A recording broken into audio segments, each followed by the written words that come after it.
Yeah, it was.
Hello and welcome. This is One Broadway Collaborative, live from Lawrence, Massachusetts, although you're not hearing us live. But we are in Lawrence, Massachusetts at One Broadway, which is the corner of Broadway and Canal Street. So we are here with Andre X of various places, but right now he is working at Movement City, among other things. How are you doing tonight, Andre? I'm doing great, brother. Thank you for having me. Oh, thanks for coming. I'm really excited. I heard you perform this weekend when you were at One Broadway, and you did a great job. Thank you. It was really fun to watch. You know, we had a few sound issues, but you really did a good job of covering. And my comedian status kicked in, so it was all good. Yeah. Well, it showed. It showed. You were really good at performing. Thank you. How long have you been doing that? I've been doing this since I was 14. And were you at Movement City when you were 14? Is that how you got started? No. I wasn't in any program. My father's a musician. Oh. And I had friends whose fathers were musicians, and so we just collectively got together and started our own thing. And been doing it ever since. So your father was what kind of musician? He's a saxophone player. Wow. Yeah, and he's a composer as well. Does he still play? Yes. Well, he should come here too. Yeah, he should. He should. He loves jazz, man. He should come and do some jazz stuff. I actually was putting together a jazz show. We should talk about that. Yeah, definitely. You put me in touch with him because I have some older people who play jazz who are wanting to do something. So. That'd be awesome. But you do more of what would you call your genre, or roughly? So I try not to stick to just rap, but I'm in the same like area of that genre. Like I'll do a little bit of pop, I'll do a little bit of trap, I'll do a little bit of R&B, a little bit of Spanish music.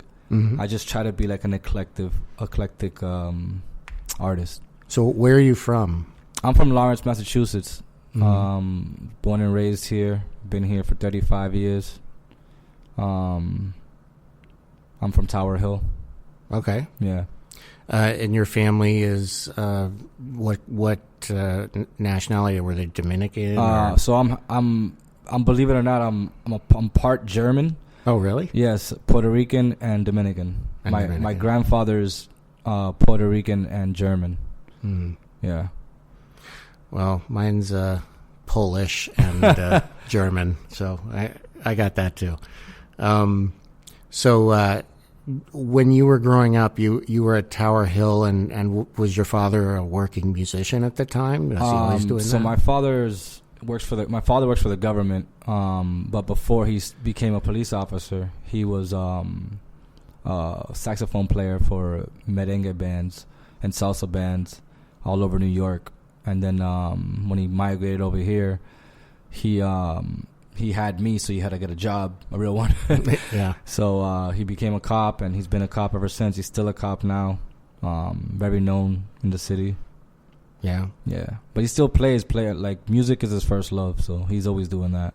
That's great. Yeah. So he's playing out. Does he actually do that still, or?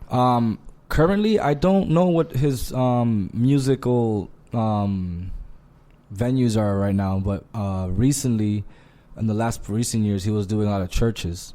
Oh yeah, like just playing for churches. And my father's not like a huge religious man, but because he got to play at church, it's like a double whammy. He gets some spirit and he gets some fun. So right. Yeah, that's what he was doing for a while. But I know he still plays in the basement of the house.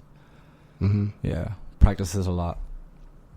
Yeah, I mean the combining music with church stuff, I mean, and religion is sort of it's something a lot of people love to do. I mean, I play at the synagogue that I go to, do that with kids, and doing church music is sometimes the best stuff. I mean, the gospel stuff people do. Yeah, it's really nice.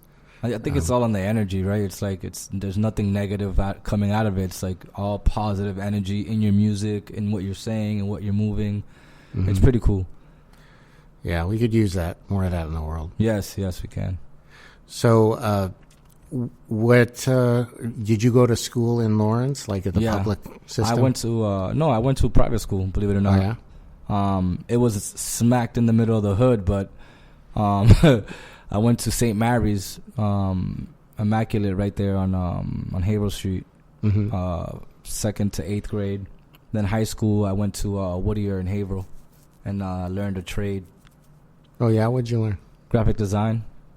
Oh, nice. Yeah. Right. You said you had a graphic design video production company. Yep. Which is very cool. Yep. So I've been doing that as long as I've been rapping, and doing music. So it kind of goes hand in hand. Like, it's good to have some art in you. Did you teach that as well at Movement City?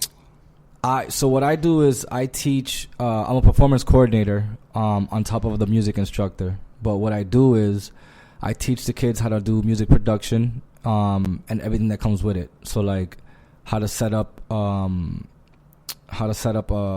campaign, right? Like how to choose your artwork, what colors to go with, what your video should look like if you have a certain feel to music. So it all comes into play. I actually run my workshop like a label. Mm-hmm. And I give the kids all creative freedom, and I just guide them. They kind of do it themselves. I'm just there to guide them because I've already taught them what they need to know. Mm-hmm. Yeah, like the basics, Yeah. Mm-hmm. And you have all the tools there for them and stuff. Yes. Do most of them have that at home as well? No. Yeah, they don't. A lot of the kids, believe it or not, they're fully in when they're in, but as soon as like high school hits or they get a job, they start to like fall off a little bit and start doing their own kind of thing in life, their own paths, which is great because they have a skill that they can use later on, or it's a good pastime. But there is kids that get jobs just to buy the equipment, and because in my program we try to send as many kids as possible to Berkeley. Wow. Yeah. Like in the last 3 years, we've gotten 2 to 3, I believe. That's impressive. Berkeley is pretty competitive. Yeah, for music. pretty pristine school. Yeah, pretty cool. And do they come back to Lawrence and help the other kids once they're in Sometimes Berkeley? They would come back and volunteer over the summer. One of them, she literally got here from Puerto Rico. Mm-hmm. And the same year she got here from Puerto Rico, she was already volunteering as a music instructor, like teaching vocals. And then so we vouched for her and helped her get into Berkeley. And she made it to Berkeley, and she's like living the American dream. She's came here from a bad place, got here, and she's doing great. She's going to full ride scholarship. Like, she's killing it. Mm-hmm. Yeah. Shout out Nigeli. It's pretty nice. Yeah. So, when did Movement City start, and how did that all happen? So Movement City used to be called Hope Street.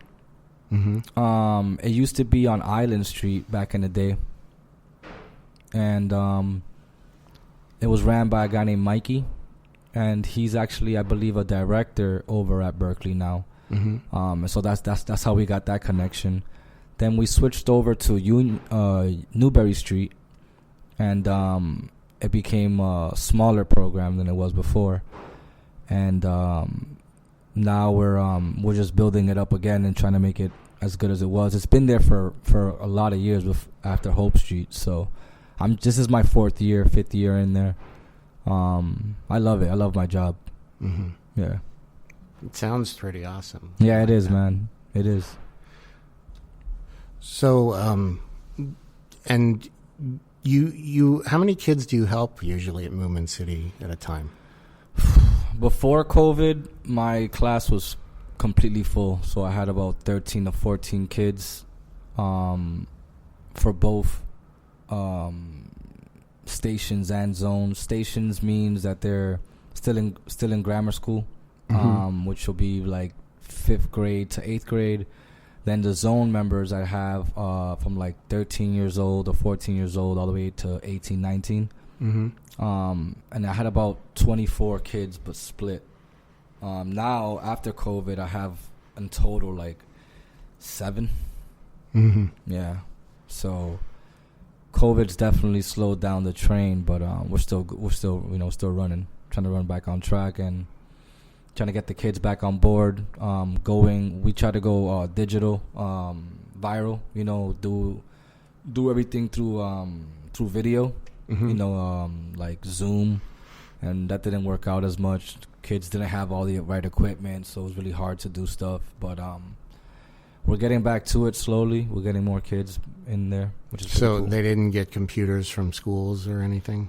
They did, but the program I was running was off of a Mac, and they had PCs and right, Chromebooks probably. Yeah, and they were limited, like they couldn't download nothing on it and stuff like that. So we did give out a couple Macs because we have extras, obviously, but not enough to facilitate all the kids we wanted to, right? So that's what happened for us. But again, we're getting back on track. We have a waiting list right now for kids, which is pretty cool. Yeah.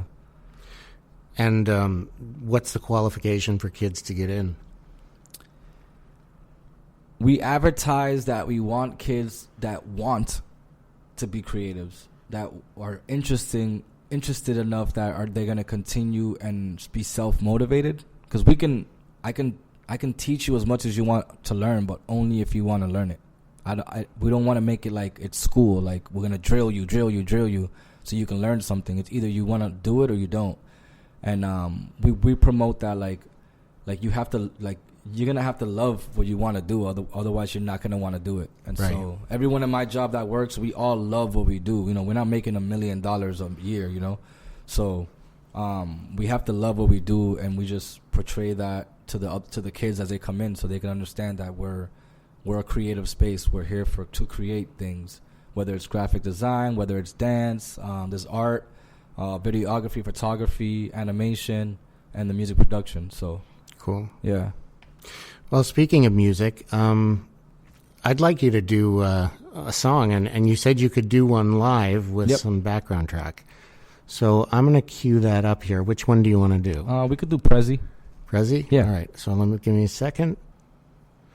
All right. So you ready, Andre? Yes, sir. This is Prezi by Andre X.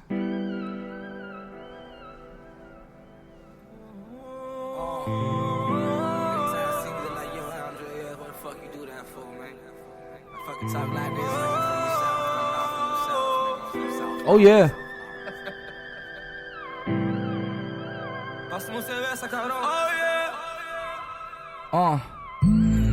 Drinking Prezi, riding presidential. I don't need credentials, right through residentials. Pulled up in the Tesla. I thought you knew that I was special. Don't you niggas test me, catch me when I'm flexing. So I accumulate with aggression. Yeah, that's mad money. $150 to your head like it's Bad Bunny. Look, gang full of low lives. Bags in the low rides, yeah. Flow got the hoes like, hey. You ain't getting nothing from me. My up tempos got me up tempo. Tryna hit heights you couldn't tap into. But running out of tiempo. What's that? That's Spanish for time. Gotta know your grandma's, that's Spanish for dying. Looking to the stars, see the sky is a line. Hey, tell me who you know is this fly. Tell me who you know is this fly. I put everything on the line. Double up everything, double up life. 2X in my eyes. Everywhere I go, everybody know it's I. Yeah, drinking Prezi, riding presidential. I don't need credentials, right through residential. Cause I pulled up in a Tesla. I thought you knew that I was special. Don't you niggas test me, catch you when I'm flexing. I accumulate with aggression. Ooh, that's mad money. $150 to your head like it's mad money. Oh yeah. Thank you. All right, that was awesome. That was actually my first production. My first time producing something and recording on it and putting it out to the world. Wow. Yeah, Sounded great. That song took me all the way to LA, which is pretty cool. Oh yeah. Yeah. We shot a video in LA, right on the LA East River. Mm-hmm. Where they shot Grease. Mm-hmm. It was really cool. So did you like stay in LA or were you there for a while, or is it just to do the video? I went out there to network. We took advantage because we were going to be there for a week. I took advantage and brought a videographer with me who's never been to LA. Shout out Adam. I wanted to take someone out there that's never experienced it, because I've never experienced it, and I told them, you give me a free video, I'll make sure you get to LA. And that's how we worked, and it was really cool. I went with a couple of friends, John Glass, Thomas Tiba, Melks, who's my partner, and my boy Eddie Random. It was really cool. That is cool. And so how'd you get started with that? Like, how did it come to pass that you said you were 14 when you started? Yeah, so I was very fortunate. My father had a full-blown studio in the garage. Okay. And he used to have a band, and they used to record, and I used to watch. And as soon as my dad's band split up, he just broke everything down and left one booth for storage. And me and my best friend growing up, Buggy Lele, we decided, let's start something, let's do something. So we grabbed a couple of kids that we knew that were already rapping, that were way better than us, by the way. And I started doing production and recording them. And so that's how I started something called Idea Records. And with that, we branched out. We met people like Wiz Dakota, who was part of the group, Christian Cartier, who used to be Garcia Vega, a couple of DJs, DJ Knight, and we even had a dance crew, which is pretty cool. So we were pretty big. We did the Spanish Festival, which made us even larger than life. And a lot of us are still in the music game. Wiz Dakota does productions for many people. His father is a radio host for, I want to say, Power 800. Christian Cartier, he's still putting out music through another label. I'm still doing music, so a lot of us fell off of it. A lot of us stayed on it. And because we stayed on, we're still projecting to where we want to be, which is pretty cool. That is cool. Yeah. And what are your successes with kids? Have you had some that have sort of become like you become a mentor to? And so funny you say that. This Saturday, I basically opened up for one of my old students. Oh yeah, Leary is one of my old students. Glass House that performed. They were great. Yeah. The main rapper is my former student, who was a very shy kid before, and to see him do what he's doing now is fucking incredible. Oh yeah, he was wild. Yeah, man. He's a very special kid, man. He actually went from learning whatever I taught him to branching out and doing it by himself. But it inspired him to open up his own studio. He has his own studio in South Lawrence. He has his own record label in South Lawrence that he's running by himself, and he has this group of people with him all the time. Very proud of that kid, man. He's doing a very good job. He's like my biggest success story, right? Like, I can't take credit for it, but I definitely showed him the water. You know what I'm saying? Right. I showed him the water, and he drank as much water as fucking possible. So, and he's flying, man, and I'm willing to take him anywhere I go. I'm willing to contact him to tell him to go with me because I believe in what he does. And Elijah too. Elijah's in Berkeley, which is amazing. That's the guy with him? Yep, the guy with the dreads. Yeah. He goes to Berkeley. He's coming from GLTS. Well, he had a great voice. Yeah, he has a beautiful voice, man. Yeah, it was interesting to hear because I don't know a ton about rap, but like I know that I like it when there's that kind of voice in it. Like it the musicality combined with the rapping, it just something's really cool about that transition. Yeah.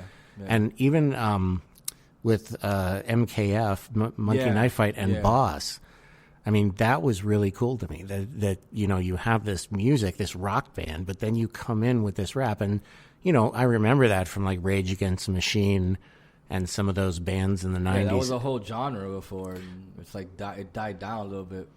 But that's beautiful, man. I was really impressed with Monkey Knife Fight. I did not expect that. I went to school with the main singer when I was a kid. We went to St. Mary's together. I've never heard him sing in my life. I didn't even know he did that. Yeah, and he just was on the podcast. He was the last one I had before you. So. Yeah, man. Shout out Felipe. He's on it. Yeah, and he's he's still working with One Broadway and doing stuff, and he's really passionate about Lawrence and making Lawrence creatives have an outlet. Yes, so it's really great. He is. You got to appreciate those kind of people. There's not many of them, man. Yeah, and you're one of them too. I mean, I appreciate it. What you're doing is pretty impressive with the teaching. I mean, I'm a teacher by training, and I respect that. I mean, working with kids is hard. Yeah. People, don't think of it that way, but you gotta, when you're a teacher, you have to keep their attention. Yeah.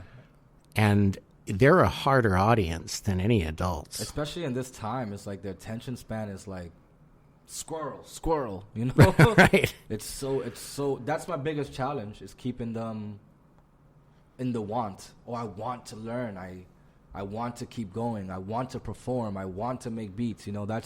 That's the biggest challenge. It's not actually teaching them. It's actually keeping their attention. Right. Like I find different ways to do it, and it's so hard. But I like a challenge, man. They say if you're comfortable, you die. So put yourself in uncomfortable situations, and you grow as a person every single time. Right. Yeah, and I'm also a little jealous of your ability with graphic design. I have my son has that. Does he? It skipped me apparently because I can't do anything with it. But I noticed how you signed the wall. I know, but with that cool thing. I was under the influence. That looks really bad. Okay, well, you want to fix it? Go ahead. I liked it. I told myself, I'm like, because it was kind of dark, and I was drawing it. When I finished, I noticed how bad I did it, because that's not how I actually do it. And I don't really drink, and that day I did. So it was really bad. But I'm glad you let me sign the wall. At least my Instagram's up there. Yeah, and signing the wall is going to be the new thing here. So dope. Hopefully, lots of kids will come through and sign the wall. Yes. And Leary and what was the other guy's name? Elijah. He signed as well. So yep. So do you know all the people who were playing on? I did not. I knew Felipe, I knew Leary and Elijah. I brought Samo. I try to bring him everywhere I go because he's actually from Hope Street, then Movement City. And now he works there too, which is awesome. So I just try to bring him along everywhere I go because I want people to believe. Sometimes you need people to believe in you so that you can believe in yourself. I know it sounds like lazy, but some people just don't have that push yet because they just love what they do. They don't care where they go with it. But I believe in people like Samo where he can do more. He just needs the opportunity. And I don't mind being the person to give him the opportunity or find him the opportunity. And I do that for anyone that I work with or I collaborate with, These people are very special and they got really, really good talent. They're just not being heard enough. Right. Yeah. Well, we'll see if we can help with that. Yes. That'd be great. Yeah. So tell me a little about, how you got to where you are. So you went to Catholic school and you graduated high school in Lawrence? In Whittier, Haverhill. Whittier, Haverhill, yep. Okay. And then did you do any other training after that? So right after high school, I was at the peak of my fame in the city, right? Okay. I that's what I was feeling like. I was getting to a place where I felt, okay, this is what I want to do for the rest of my life. And then one thing led to the other. I got an opportunity to move to Florida. Mm-hmm. And I just wanted to get out of the grips of living with a cop. Yeah. So I fled and I left. And I left everything behind, my music included. And I lived there for about 5 years. I tried college. Wasn't the best. I was a college partier more than a college student. Mm-hmm. Where'd you go? I went to a school in Kissimmee called Valencia Community College. Mm-hmm. But I partied a lot at University of Central Florida. So, is that Gainesville? Where's that? that is Winter Springs, I believe, or in that area, Sanford or something. But yeah, that's where I would meet a lot of people and stuff like that. So I figured I'd do that for a little bit, but it got tiring. Then one of my best friends, who was from Lawrence but lives over there, he was a professional boxer. Mm-hmm. And he had a He had a fight under a Jeff Lacey card, and he invited me, and he said, "I didn't just want to invite you. I want you to walk me out rapping." And so nice. that is what clicked back in my head, because the fame I got from that one fight, like the attention, just woke me back up. Like, yo, this is what you're supposed to be doing. You just wasted 5 years of your life trying to figure out what you want to do. This is what you're supposed to be doing. So after that, it woke me up. I'm like, I called my parents. I'm like, listen, I'm coming back home. And I did. I came back home, and I've been doing this ever since. I've gotten my music has taken me further than anything else in my life. I did a Europe tour. Mm-hmm. I went out there with my boy Rex. Shout out Rex. He's also a Lawrence native, but he's a little more elevated in the music game than a lot of people. I'm a real good conscious rapper. And shout out Terminology. He also took me places, which is awesome. Mm-hmm. He's also from the city. And we went over to Europe. Did Switzerland. We did Amsterdam. What else did we do? Germany. Mm-hmm. We did Germany, which was great because I never, I had recently just found out I was German. I had German blood because I'd never met my grandfather before, and then I met him before he passed away. He was blonde hair, blue eyes, like fucking German, right? Right. But he spoke straight Spanish from Puerto Rico, and his last name was Mueller. Mm-hmm. So That's pretty German. Yes, but us being Spanish, we say Mueller. Mueller. Mm-hmm. We don't even say Mueller. Then when I toured, all the pharmacies in Switzerland and in Germany were called Mueller Pharmacy. And I was like, yo, this blowing my mind. Like, I really am. I feel it. I feel the German coming back in me. And we went to Oktoberfest, which was amazing. I've never experienced something like that, which was really crazy. And I saw a lot of beautiful things. Like, I came back plant-based. I went over there eating meat. I came back plant-based. Because it was so beautiful to see that the norm here isn't the norm everywhere else, right? Mm-hmm. And so I don't want to be normal anymore. I want to be exuberant. I want to be different. I want to be extraordinary, So that's what drove me to being plant-based also. So, which is pretty cool. Health is wealth. Mm-hmm. Yeah. Yeah, well, that's cool. And where'd you go in Europe besides Germany? Anywhere or? I went to Amsterdam. Mm-hmm. And I went to Switzerland. I was supposed to go to Poland, but I came back. We did like 2 shows a week or 3 shows a week, in each country that we went to. So I performed in Germany like twice, Switzerland we did 3 shows I believe, and then Amsterdam we did 2 shows. And how long was a month? We were out there for a month. 2018, September to October. Yeah. Yeah, I have friends who are more folky musicians, but they do they tour as well in Europe and New Zealand, and they particularly like Germany and England. Yeah, man, Germany's not what you would think it'd be. It's like, from growing up here and doing social studies, you learn about the Nazis and all that crazy shit, but Germany was like, I mean, everyone has that like German attitude, like, you know, they're aggressive speakers. Everybody, it doesn't matter where you go, they're fucking aggressive when they speak. But once you look past the aggression, it's just like, oh, they're just fucking regular people, and Right. like a lot of them look like me, like my color, you know, like there wasn't a lot of white people there, or like what you would expect, you know what I'm saying? It was really cool. It was really cool. A big culture shock for me. It was really cool. Yeah. Yeah. So that sounds like a really good experience. And so you want to tour like the U.S. ever? Or I have toured the East Coast. I was part of a collective called the Beantown Bullies. And what we were was a network of a whole bunch of artists from the Boston areas, Lawrence included. And it was about 18 of us. And we would tour Atlanta. Some of us would go to Texas for A3C. I mean, for South by Southwest. Atlanta, we'd go for A3C. We did a lot of shows in New Hampshire. I did a couple of shows in Maine. I did a lot of shows in New York. So we would just tour this kind of like little sector. But now everybody's grown so big and doing bigger, better things that we haven't been collective enough. But I curate shows now, and when I do a show, I just ask those people that were in that network to come down and show us their talents, and it's been working out pretty good. all right, that sounds cool. Yeah. So you want to do another piece? Yeah, we could do that. All right. So what do you want to do this time? We could do third. Okay. So this is this called Third Show? Yep, it's called Third. I put show because I perform it. Oh, okay. But so, this is produced by No Mas Free Beats. That's Melks, the producer. That's John Glass and Eddie Random.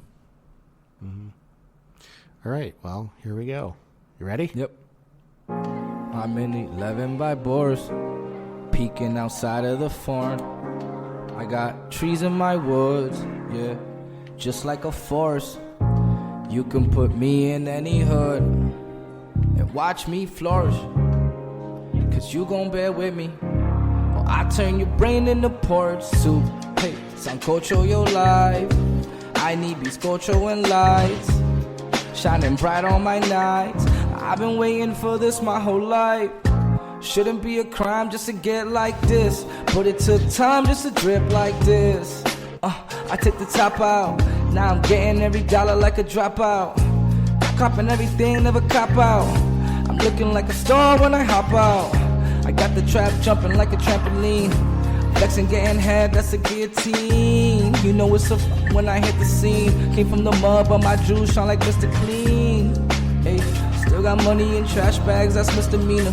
I can't stand the rain, so I brought the heater. You niggas wanna drink, so I brought the leaders. I put you on a game like I'm Cousin Skeeter. Like I'm Cousin Skeeter. Yeah, I put you on the game, okay. Okay, I'm saucy with the drip. Blue faces on me like a crib. Shorty wanna taste me like a sip. That's why I'm getting facial in the whip. Look, I put the pot with the wrist. Put the toolie to your lips. Make your bitch have a list, man, this is how we live. I'm making hits like I made a list, taking flips. Came home like I hit a lick, taking trips in my mind. Then I keep it from behind. Then I wake up in the studio and start my shift. I got a gift to rap, you niggas live to cap. I'm a god, if I want I change this to that. Whoa. I'm in 11 by board. Yeah. Peeking outside of the fort. I got trees in my woods. Yeah. Just like a forest. Hey, and you can put me in any hood. Watch me flourish. Yes, 'cause you gon' bear with me. So I turn your brain into porn. Fuck what you saying now. I ain't for the games, I ain't playing now. If you ain't started with me, make them pay now. You about to make it any day now. So hating on me was a big mistake, yeah. You wanna go, but you finna stay. I ain't for that. I know you wishing we can go back, girl. I didn't know that we used to be picture perfect Kodak, and now it's all good. Just roll me another wood and move forward like I knew I could do. Like Toyotas, rolling on a pack that look like Baby Yoda. I'm forced to hold the world up on my shoulders. Standing tall, I'm a real soldier. Still got 10 toes down, gotta hold my ground, can't get comfortable. 'Cause any day God can come for you, and when he doesn't, it's done for you. Yeah. And he does and it's done for you.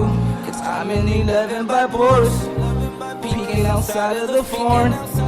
I got trees in my woods, yeah, just like a forest. Thank you. Started out a little rough. Well, you started quickly. I was impressed. Yeah, it starts right away. Yeah. So, attention span, man. You gotta get them right away.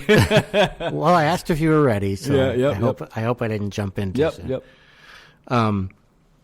So, you know, when you hear rap and you're somebody who doesn't usually listen to rap, what I notice is the language and the difference in language. And I wanted to ask you about using the N-word, right? Mm-hmm. Which I wouldn't use, but it seems like a lot of rappers use that in an affectionate way, like it's about your friends and it's the way you use it. But why is that the word you think that people like using? Man, that's a hard one to explain, but this is the way I see it. Mm-hmm. I grew up in a place where I'm the nigga, right? Everyone's calling me nigga this, nigga that, nigga this, nigga that.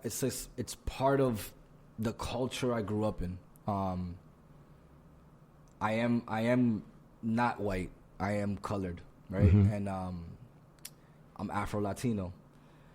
I don't believe in the word. I do understand how it came into play in the culture.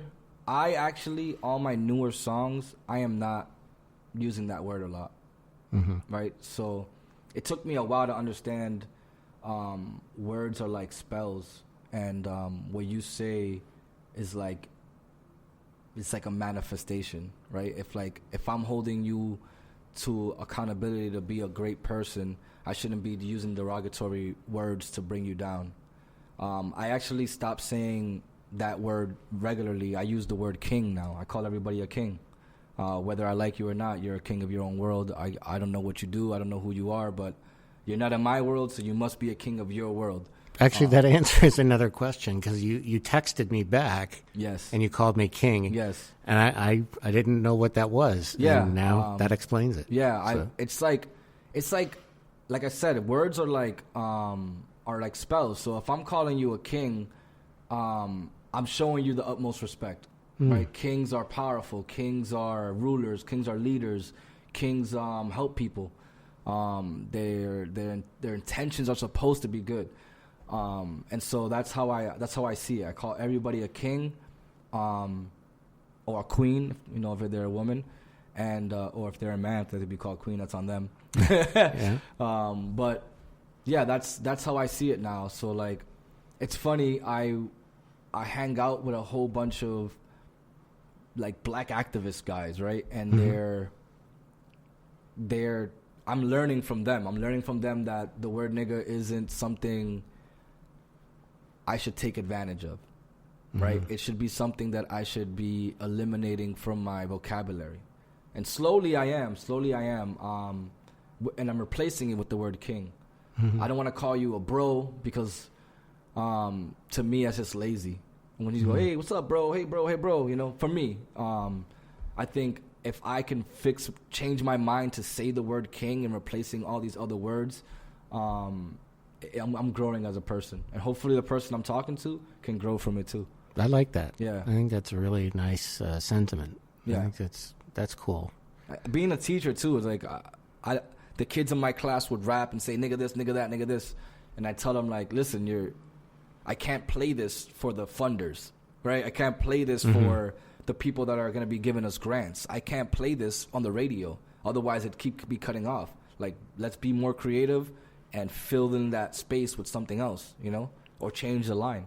So I'm on the same boat. I've been changing a lot of things, I don't even say the word bitch anymore. Like I'm trying to switch up my vocabulary because, again, I believe in words being spells, right? Everything you say will come back to you. For example, I had a show on Saturday. Right. My first line, what I said opening up was, I'm going to fuck up a lot. But I say that so that you don't expect anything. You can expect me to do great, right? And then what happened? The system was just not working for me at the moment, right? The speakers, the mic, whatever was happening. And it happened for a while, and I was like, wow, I fucking manifested this. I said it, and now it's happening to me in a different way. It's not actually me, but it's happening. So I kind of like put a spell out there, and then I had to fix the spell by being a comedian on stage for 15 minutes, which for me helped my performance because it shows people that, wow, this guy still held my attention, and he wasn't even rapping half the time, you know? Right. So I grew from that, man.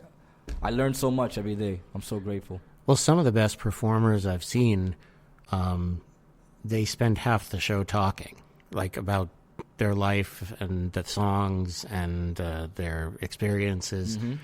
I went to one show where the guy talked about Ringo Starr for the whole time. It was really seminal for him to meet Ringo Starr. I mean, he's an older performer. It was Colin Hay, who was a lead singer of a band called Men at Work, which you probably heard some of their songs. Yeah, Men at Work sounds, is that like, that's not... Do you come from a land down under? Yeah, okay, yeah. Yeah, so he's good. And I always, even when I was younger in the 80s, like I was a fan, kind of, a young fan, but he was good. And it was cool to see him do that because you don't, like, I like to analyze what professional performers do. And that's one of the things that I think really gets people's attention. If you're a good storyteller or a good comedian, in addition to doing the music, it helps you immeasurably. And I think you did that. That was very good. Thank you. I also saw, I was raised as a song leader, right? Which meant you're supposed to get everybody else to sing, which is another thing you did. Mm-hmm. You were engaging the audience, and I think that's what people come to a live show for. Yeah, it's to be able to be part of it. That's exactly why I do that. To me, it's like you're at a show, and if you're singing my song or repeating my words, without me actually telling you to repeat it, right? Just like putting the mic out there and see what happens. Mm-hmm. It shows me who's listening. Right. It shows me who's enjoying themselves. It shows me that they're interested. They're not saying, hurry up. Their heads ain't down. They weren't on their phones. To me, it shows me a sense of like honor. Like, you're here to listen to something, and you're actually listening to me. So I better have something good to say. And what I'm saying is going to be good enough for you to repeat back to me. Mm-hmm. That's the way I take it. That's the way I've been seeing it. I've learned over the years watching professionals myself, especially Spanish singers. What they do is they'll do their song, and the people are screaming, and then like they even have control. I remember watching the Selena movie one time. You seen this? Oh yeah, movie? I love that. And the crowd's going crazy, and she just does this, right? She puts her finger on her mouth and tells everyone to shush, and it was like 100,000 people, and they all shut up. And to me, it's like, that is powerful. That's better than being a musician. That's better than being on stage. It's like that little bit of power that you get, that respect from all those people, that don't even actually know you. They just listen to your music. Like that blew my mind. I kept that with me my whole life. Yeah, it reminds me of the Freddie Mercury movie, like that last performance he did where he gets them to do the songs. Mm-hmm. I love that. I mean, when it's really flattering too when you're a musician and people know your stuff. Yeah. And I think some of the audience knew your stuff. I mean, yes, I did have some friends in the audience. I did. Yeah. Who have heard me perform before, and so like they understand how my set runs, which is awesome because again they're listening. But other people that didn't know my shit, I felt like was still hitting them too, which is really cool. Especially that song that I do called New Me, which is literally a song about the new me. It's like I've grown as a person. I shedded the old person. I'm truly Andre X now, which is really cool. And a lot of people like that song because I'm not a singer at all, but I pour my heart out on that song as I sing it, and you can tell. Which I love, do you want to do it? Yeah, we can do that. All right, because I got it queued up here. So this is called New Me. Yep. I produced this as well. Nice. All right, you ready? Yep. You sure? Mm-hmm. Okay, here we go.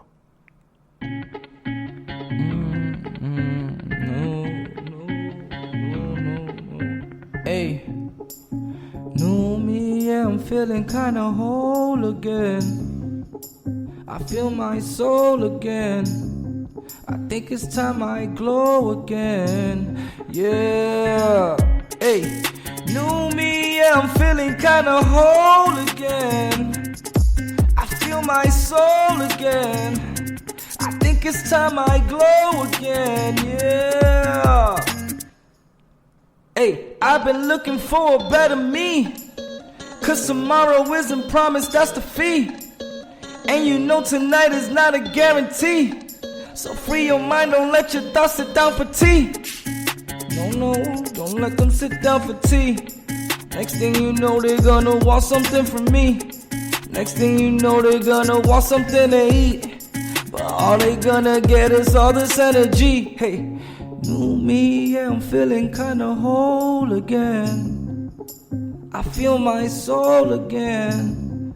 I think it's time I glow again, yeah.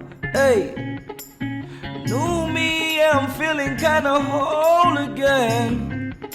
I feel my soul again.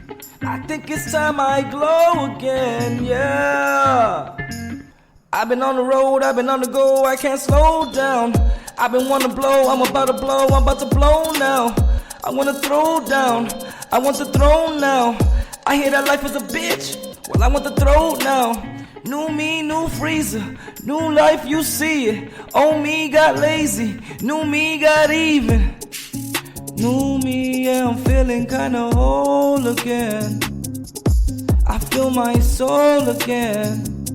I think it's time I glow again, yeah.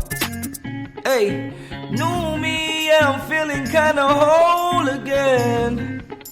I feel my soul again. I think it's time I glow again, yeah.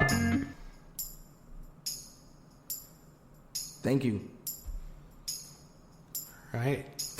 Thank you. So, it's interesting what you do in that song. You kind of mute everything at a certain part, and then you go to you're feeling kind of whole again. I like that effect. That's cool. What did you do why did you do the muting? What's the reason? Like why I start low first? Well, it's almost like it's muffled. Yeah. For a bit. I do it because I want you to hear that I'm not a singer, right? I want you to hear that I'm not hitting these notes the right way. But when I get to that second part, it's like the new me kicks in, right? And it's like this isn't me anymore. It's my soul speaking. Mm-hmm. And so when I do the pause, is that I want you to take it in before I come back and say my verse, you know? Mm-hmm. It's just a style of what I'm working with. Is like dropping the music, muffling it. It's just part of my production style. Yeah, it's kind of difficult. Like you had problems with the sound, and part of the reason it was a little bit chaotic the other night is because I was trying to figure out what to do, and the problem was the bass and the drums weren't there. But I couldn't tell because I don't know the music, and it's difficult to figure out because a lot of different techniques that are done in hip-hop and rap are just completely, like, something I'm not used to. Yeah. So what are some of the other techniques? I know that, like, doing a very crunchy bass is one of them, where like it's like you're blowing the speaker. Yeah, like a hard 808. Yeah, that sounds like a jam song. Yeah. Jam's really good with that, man. He's really good with bass. He plays the keys. He's really good. Yeah. So some of the other styles are like the new wave of things. Is like, at least for me, anyways. I like to mix in what I would listen to when I'm listening to like a rock song or something, where like everything drops and it's just a guitar, or everything drops and it's just a kick and the snare. You know, it's stuff like that. I'm just trying to incorporate movement with the music, so it's not just repetitive or just boom boom the whole time. You know, like I want you to feel the music but not not hate me for it after, you know? So I just give myself, or if I'm making a production for an artist, I give them space to speak, to rap, to sing, to express. You need the space. That's what music is. It's everything flowing collectively in a way where they're complementing each other. And I think sometimes even when I'm dropping the bass or even the whole beat, it gives you space to become the instrument, right? Like you get to express yourself like if you were being played as an instrument. And I'm trying to master that in my production right now.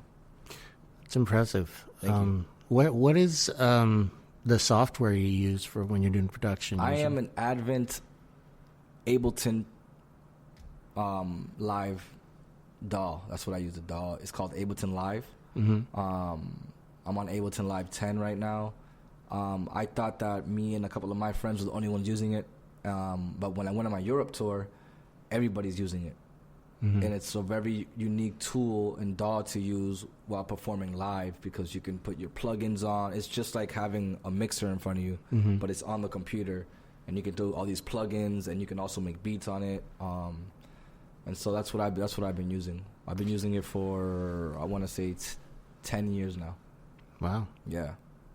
So it's interesting you're talking about the beats. When I write a song, I am usually like, well, do I do the lyrics first or do I play some guitar first? And that's pretty much my options. Yeah. Right? Because but it seems like with beats, you have like just tons and tons of options because you can draw upon these files where you can get the sound you're looking for that someone's done and just put it all together. And the art of it is just making that work. Yeah. But how do you begin? Like, what is it that you do, equivalent to me saying, do I want to write some lyrics or do I want to write some guitar? What do you start with? I start with melody. Okay. I start with melody because I'm not a singer, so I have to figure out what's going to work for me and my voice and my tone. I can only go to a certain note, and I can only go low as much as I can. So I find a melody first, and I always start with melody. And I know it, I don't actually write. I just express as I go. Because I have the luxury of my own studio, so I could just sit there, hit record, say something, press stop, wait, think of something else, and then I'm a punch-in artist. And so I just punch in every single time. I come up with so I would play a melody, say the melody is like a ting, ting, ting, ting, ting, right? And then I would myself be another melody on top of that. I wouldn't even say words. I'd mumble stuff like no no no no no no no no no no no, and then I listen to it and then fill it in with words. But I make sure that my melody that I'm using and the one I'm saying are complementing each other. Right? Just like complementary notes would do, right? If you're playing like an A minor and then it'll go to C major, right? Something like that. I make sure that I'm complementing it so that way it sounds like a song just with my mumble on it. And then I'd come and put words into it and try to make it make sense. But that's my style of doing it. Wow. And then I add the beat after. I play the drums on the drum machine, or I play the piano on the piano, or whatever synth I have. Sometimes I do work with musicians that will do stuff for me too, which is pretty cool. That's neat. Yeah. So, well, how do you work with a musician? Like, you just tell them play something, or? I usually, if I have a musician come over, I usually have an idea what I want to do already. I probably already have a skeleton of what I want them to play on. And sometimes I'd switch my whole song up if they're doing something totally incredible that I expect to happen. I would just start a new song with what they're doing.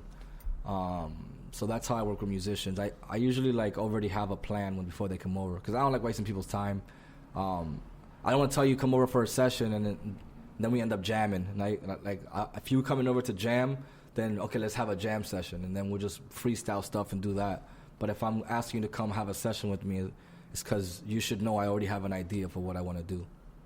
So freestyle is interesting as a technique, and it sounds like you're sort of doing that even when you do your production, because you're you said you're punching in. Yeah, right? I feel like writing is writing. Ever since I left Europe, I always go back to Europe because a lot of things changed when I got back. It's just the perspective of life and what I'm doing. So when I got back from Europe, I told myself I will not write. But by the way, I went to Europe with no music out. Mm-hmm. I performed all unreleased music. I performed stuff that I'm never even going to release. I just went because I had the opportunity to go and perform. Mm-hmm. And so when I got back, I told myself, I'm done writing. I want to be a true artist and just do it from here, not from here. You know, I don't want to use too much of this. I want to use more of my heart, not my brain. Yeah. And it's been working for me, man. All this music I'm making is amazing to me. Like, I get chills when I hear myself like on a station or something, on a podcast, and I'm expressing how I feel through my music. I always get like chills and I get emotional sometimes. I've cried on stage plenty of times. You know, it's a journey for me. So I like the fact that you can grow and you can see the growth in music. Because I can go back to my old songs and be like, oh shit, I'm rapping about guns and drugs and I don't really do any of this shit.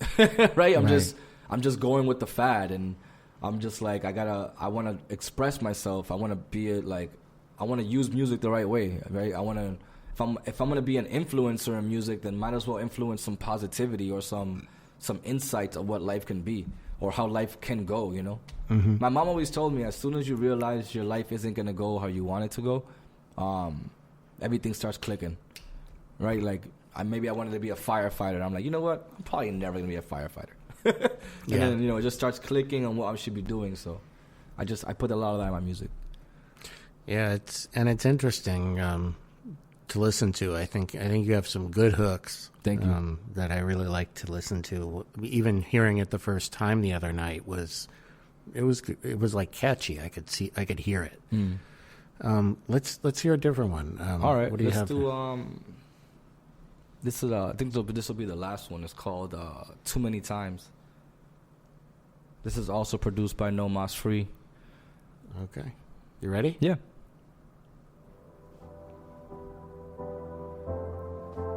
Can you put the music up a little bit? Is that possible?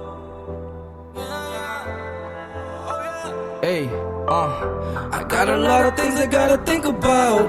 I can't really trust nobody right now. Driving around town, just circling around. Blowing on some loud, my car smelling like a pound. Too many times I let these niggas let me down.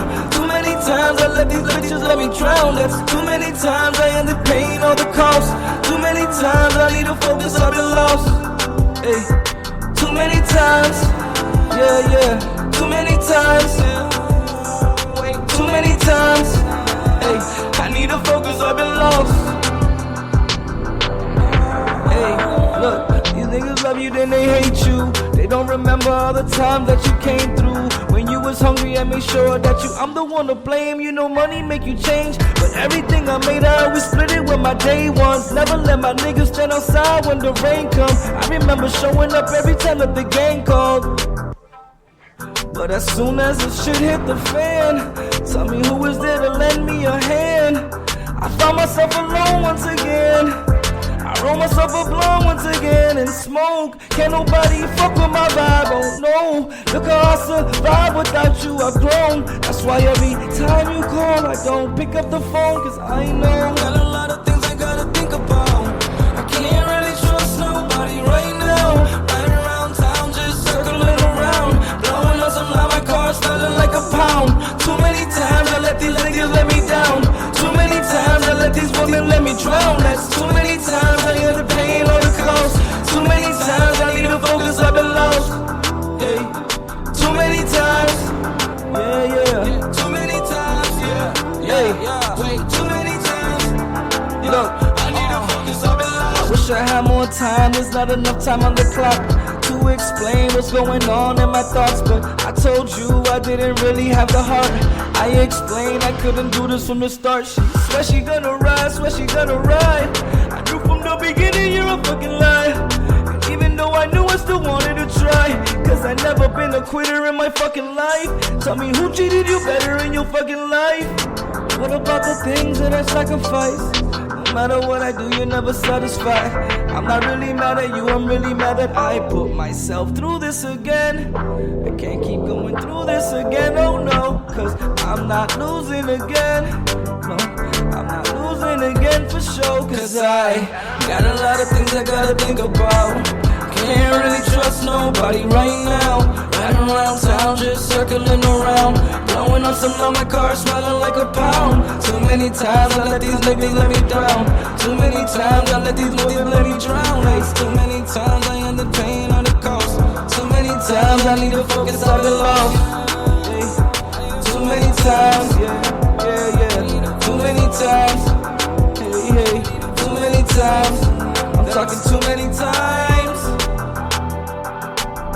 Yeah.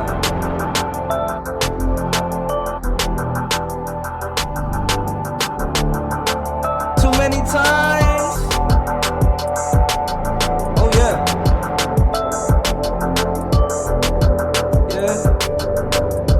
Hey, that's too many times. Thank you, brother. Thank you.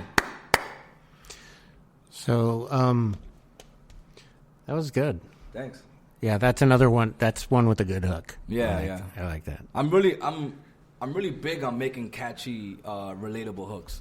Yeah. I think that's like for the attention span of the people right now. It's like they remember the beat and the hook. They don't even care what I'm saying half the time. So I try to drop one gem, something real clever in each verse, but just one line, not too much. Mm-hmm. I'm really big on the hooks. Yeah, it's a different technique than I'm used to, because for my style, we're more concerned with the lyrics being profound, and trying to really be careful about the word choice and make it into a statement that way. But what you're doing is you repeat the same thing over and over and make a statement with what you're saying over and over, so that people, it drills it into your brain. Yeah. And I like that too. I think I might try that actually at some point. It's a good formula. It's a good formula. It's like give them an 8-bar hook and then give them an 8-bar bridge, right? Something they're going to remember. So that's the formula I've been using. It helps with my call and response for shows. That song in particular, I get a lot of people, saying the hook with me by the end, which is awesome because it's so relatable. Like a lot of people have let you down before. A lot of love relationships have made you feel like you're drowning, so it just goes back and forth. And I really love that song. It touches me for real. Yeah. Yeah. So, working at Movement City, when did that start for you? Like when you got back from Europe? Is that no? I've been working there. I was working there before I went to Europe. I've always worked with kids. Mm-hmm. I've wanted to follow my parents' footsteps by trying to give back to the community. Mm-hmm. My mom was a social worker. My father is a police officer. And so I wanted to teach. Mm-hmm. I wanted to do it my way, though. I didn't want to go to school. I wanted to teach them something that I love to do, not something I was taught, right? Mm-hmm. And it worked. I got to do enrichment in some of the schools. I started at the YWCA as a lifeguard. Mm-hmm. But then I transferred over and started working for Movement City, and I was also working for a sister school to the Lawrence High, which is called the SES. It's a behavioral school, and I got to show what I can do there. Mm-hmm. I used to work before all that. I used to work at a juvenile jail, halfway house on I want to say Winter Street in Methuen, mm-hmm. Milk Street in Methuen. Okay. And they gave me an opportunity. Well, I brought up the opportunity.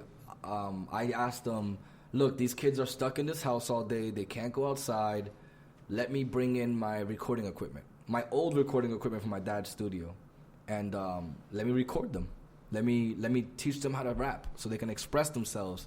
At least it's some way of like release, right? Some coping skill that they can use. And they allowed me to do it. And right now, that was like I want to say 2004, 2009, right? I did that for about a year and a half, and recently I just seen my old students from those classes, and they're doing huge things with music right now, and it blows my mind, right? It's like that I don't know if I sparked it in them, but I definitely showed them like it's possible, right? Because I would bring my finished CDs that like I put out music before, so I showed them like, oh look, I put the CD out. They'll listen to it. They're like, this is incredible. Like, this is possible. If you can do it, I can do it, right? Right. And so I took that with me, and everywhere I went, I tried to plant my music, my musical style, my musical influence, and everywhere I went to see if it was possible for me to grow that way in those companies. And everywhere I started working, they would let me do it. So Movement City was like specifically for that, but the other schools I worked at, they let me do it just temporarily, to see if they can use it as an enrichment, and it worked. It did. Cool. So I love helping. I love being somewhat responsible for the future of Lawrence, right? Because like these kids spend more time at school than they do with their parents. They spend more time in the programs than they do with their parents, and so we're essentially responsible for what they're learning, what they're intaking. Yeah. And so I want to be more mindful of that, you know. I want to be more appreciative too, because I'm grateful that I get to do it. And I'm very grateful that the parents believe in us enough to leave their kids at our program, which is the cheapest program in the city. It's only $10 a month, right? And we have high quality stuff. Like, you know, it's not like a cheap place. Like, we have Macs, we have great sound systems, we have great digital art stuff to work with. We have iPads, we have all the new wave stuff. So I'm really grateful that the parents trust us enough to just leave their kids there for a couple hours after school, and then, you know, let them go home and deal with them then. Right. But by then they're tired, you know, want to go to sleep, so that kind of works out for some parents. So is this like K through 12? What are the kids' ages that come in? So we do 5th grade and up. 5th grade. Yes. Okay. Occasionally we'll let a 9-year-old in. Occasionally we'll let an 8-year-old in. But it depends on their determination. If we see like that your 8-year-old is a genius painter, like, why would we deny him the space to come be creative, right? Right. He wants to do it. He's disciplined enough to want to do it. We're letting him do it. My daughter, she just turned 9, but she's been in Movement City since she was 5. And she's an amazing dancer. My daughter is like fucking Beyonce when she dances, right? And it's like, it's incredible what she does. She's one of the best dancers I know, and she picks up choreography like that so fast. So, you know, for me, it's like these kids either want to do it or they don't, you know. And like, my daughter's a perfect example. Like, she wants to do it and she'll get the work done. And it's kind of intimidating to the older kids that see someone dance like that, and they're like, shit, this little girl is out dancing me, so I need to step it up, you know. It's really cool. It's a really cool experience. Yeah, she can teach you something. That's nice. Yeah, I learn from my daughter every day, man. She's an incredible singer. She's gonna be something big. Yeah. I just keep watering the plant, you know. Like, she's a seed. I just keep watering it and see what happens.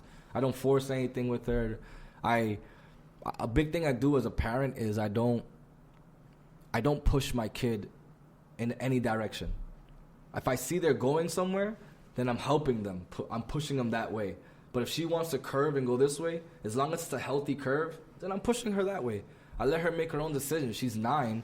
I mean, some parents might disagree, like, oh, they can't think for themselves, they can't do this, but like, those are parents that don't have enough patience to let them get through it, you know? You can't, when your kid starts to walk and you know that feeling you get, like, oh shit, he's gonna fall, you know that feeling? You have to let go. You have to let go of that feeling, man, because that kid's gonna fall a million times when you're not looking, right? And what do? They end up learning how to walk.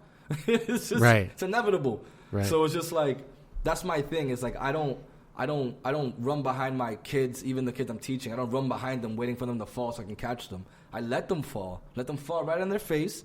They're gonna get themselves up. I'm gonna ask them if they're okay, and they're gonna say yes. And if they say no, we'll figure out why they're not okay, and then we'll move on.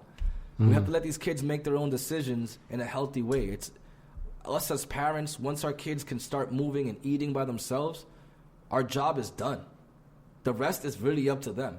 You can be the greatest parent in the world in your mind, right? Oh, I'm a great dad. I pay for everything. I take her out. I do everything I want to do. But when they turn 18 and they tell you, you suck as a parent, then what? All that work is gone that you thought you put so much hard work for nothing. So that expectation of being a great dad is like gone from me. It's just like I don't even care about being a great dad. I'm just going to be a dad. I'm just going to be a guide that they either need now or they don't need at all. And I give her the space when she needs it. She's growing all by herself. She's doing a great job. She's 9, but she's a little woman. She's on it. Yeah, and I think that's a good philosophy. I mean, I sort of do that as well with my son because, you know, you have to wait and see what they want. So my son, you know, he just started drawing, and he draws these characters from YouTube, and they're called object show characters. Okay. And he just draws them and, like, repeatedly does the same drawing, and just over and over until he gets perfect. So he understands practice makes perfect. Right? You didn't have to teach him that. He got it. Right. And I just, you know, I'm a musician and I sing and play guitar. And so, of course, I tried to offer those tools to him because it would be easy for me to teach him. But he didn't want it. So what I did is I found my friend who knew how to draw, and I said, what do we do? You know, he wants to draw. How do we get him to draw? And so we took him to drawing classes, and he doesn't really want that, you know. Sort of like you didn't want to learn how to teach necessarily in school. He doesn't want to learn how to draw. He wants to teach himself how to draw. Don't you feel like it's who taught you how to play the guitar? Myself, pretty much. So you understand that feeling then? Yeah, absolutely. Yeah, that feeling is amazing, man. And you know, I had, I guess, a family friend taught me 3 chords, and after that, like, I had learned them the next time she came over, and she's like, I can't teach you anything anymore. You're going to just do it. So I did. That's great. You know, and I picked up things here and there. Yeah. Sometimes I wish I had done a more, you know, traditional way of learning music, but, you know, I picked it up because I was motivated, and I think that's the real key. And when I was going to school for education, one of the things they taught us was that there are 4 things you need to provide a good educational environment: clear information, thoughtful practice, informative feedback, and clear intrinsic or extrinsic motivation. So clear information, you know, tell them what to do and how, like, tell them what they're going to do and how they're going to do it. Thoughtful practice, give them the opportunity to try over and over. Informative feedback, tell them where they can correct it and make it better. And then the motivation is them. It's all them. And I really like that idea, you know, that you can learn a lot just by those 4 elements. And I think that's what you're doing with your daughter and with the kids at Movement City. Yes. What advice do you give people who want to get into music, though? This is for any art. This is for anything you want to do, right? My advice is, if you don't love it, right? If you don't love what you're doing, nobody else will. It's just like, if you don't love yourself, nobody else will, right? You have to learn how to love yourself before you try to love somebody else, because it'll go completely wrong. So it's the same thing with music, same thing with art, same thing with teaching. I read this book called The 4 Agreements. You ever heard of that? Yeah. And in this book, it says, do without reward. Do it because you want to do it, not because you're going to be rewarded. Right, and one of the agreements are, don't make assumptions. So don't assume that you're doing a great job. Just do it because you want to do it. Don't assume that if you do a great job, you're gonna get compensated. Just do it because you love to do it. Everything else will fall in place if it has to. Not everything needs to be rewarded. We don't need to be gratified. look for gratification everywhere. And so when I tell my kids to, like, if you want to do music, like, either you feel it in here or it's not for you. And if it's not for you, maybe it's not for you at that moment. Because my father tried to instill music into me early with the saxophone.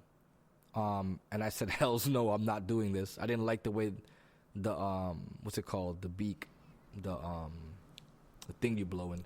The bell? No, the mouthpiece. The mouthpiece, yeah. I didn't like the way it vibrated on my teeth.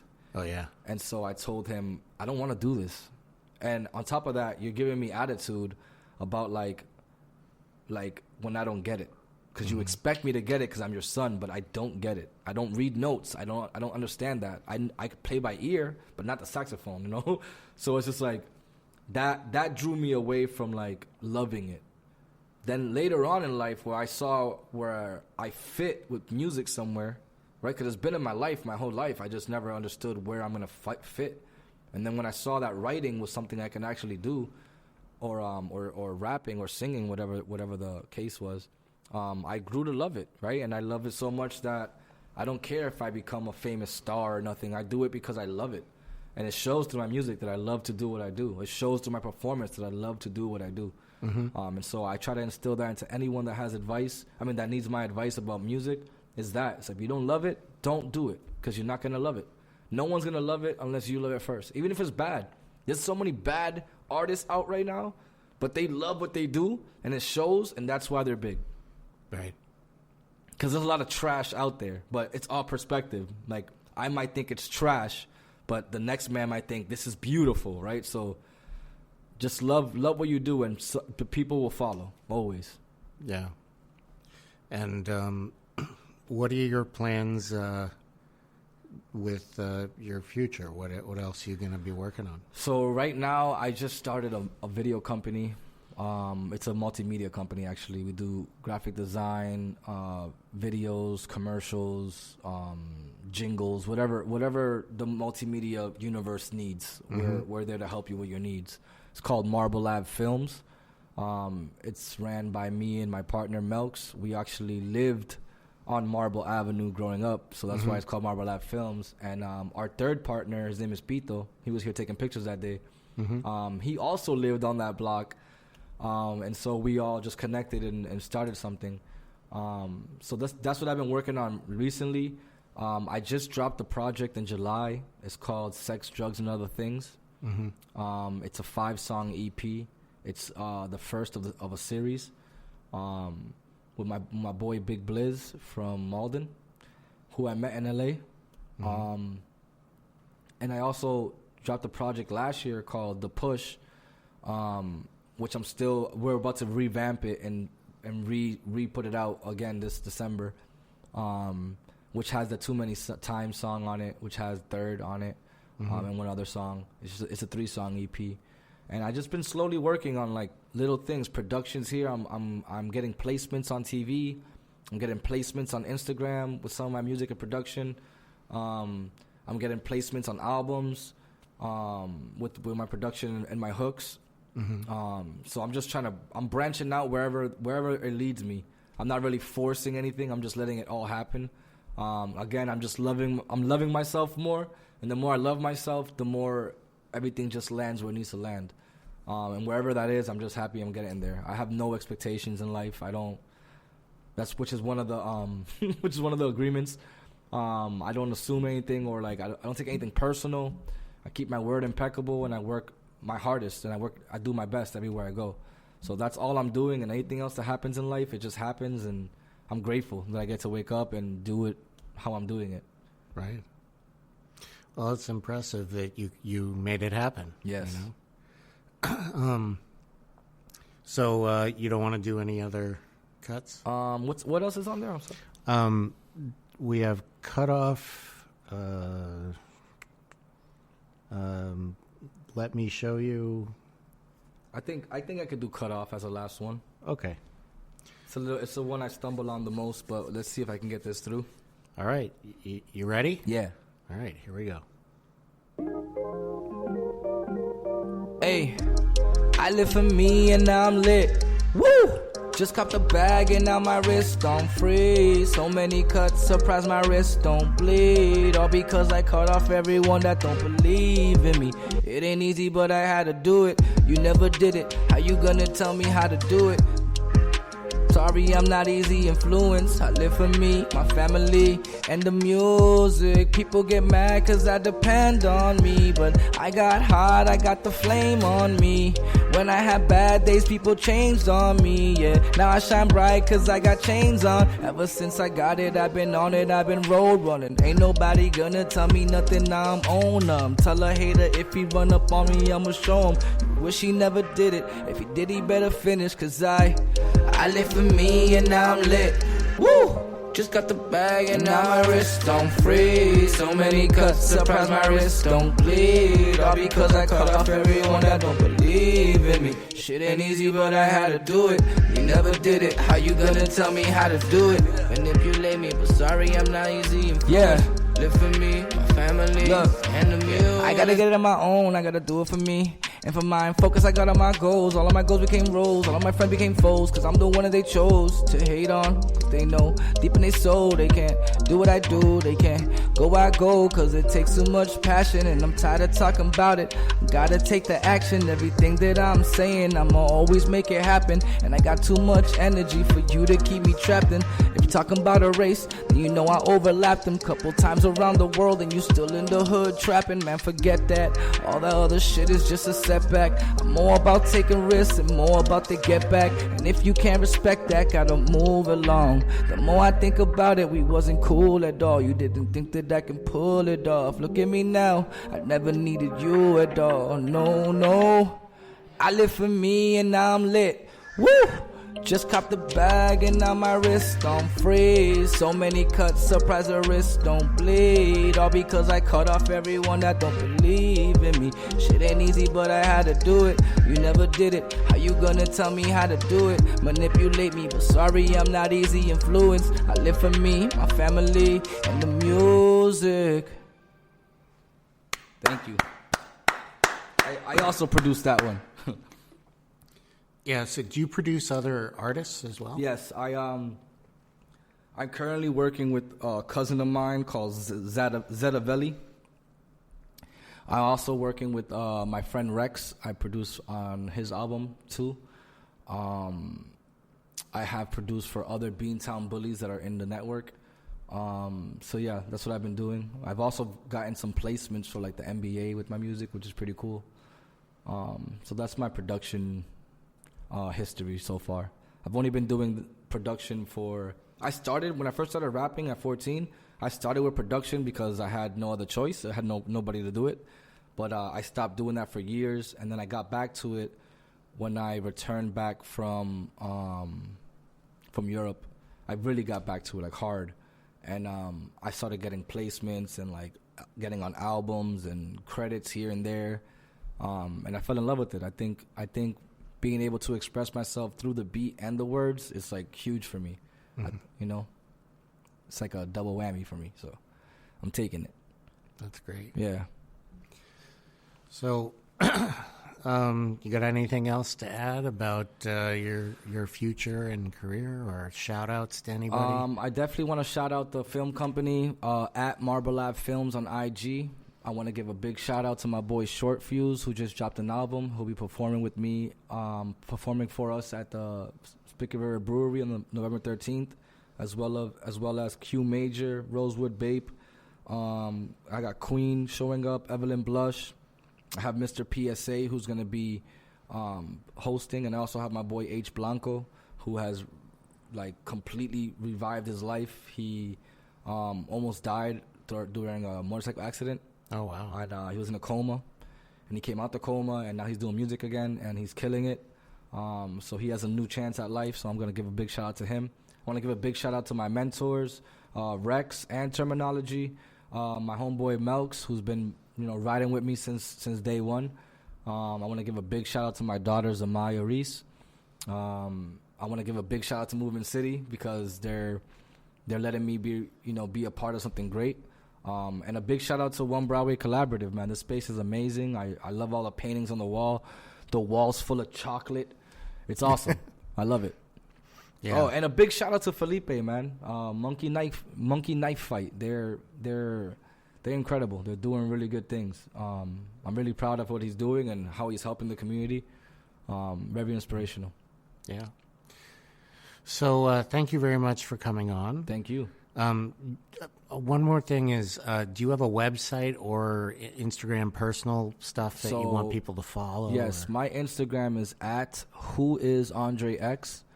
My website is www.nomasfree.com. Okay. So everybody can check out Andre X's new stuff through all those channels. Yes. So that'll be great. I'll be following you. I think I'm following you already, Yes, but you I'll be checking the albums and stuff on there. And I have a link tree right in my bio. Click on that. You'll get all my stuff, videos, beats, all that stuff. All the stuff I'm into right now. Great. Well, thanks again. This was fun, and thank you for the other night for performing here. Thank you for allowing me, King. Thank you. It was great. And so I did want to mention that we have a Songwriters in the Round this week. If you're listening at the beginning of November, November 5th, we have Songwriters in the Round with Cameron Sutphin, Rob LeBlanc, and Michael Gutierrez May.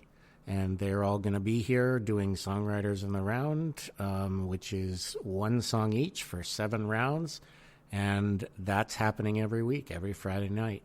So keep an eye on the website. And if you want to sign up for our mailing list on the website, click on email list, and you can sign up and get all our email blasts where we're announcing each week's shows, so you can be reminded where to get tickets and all that kind of stuff.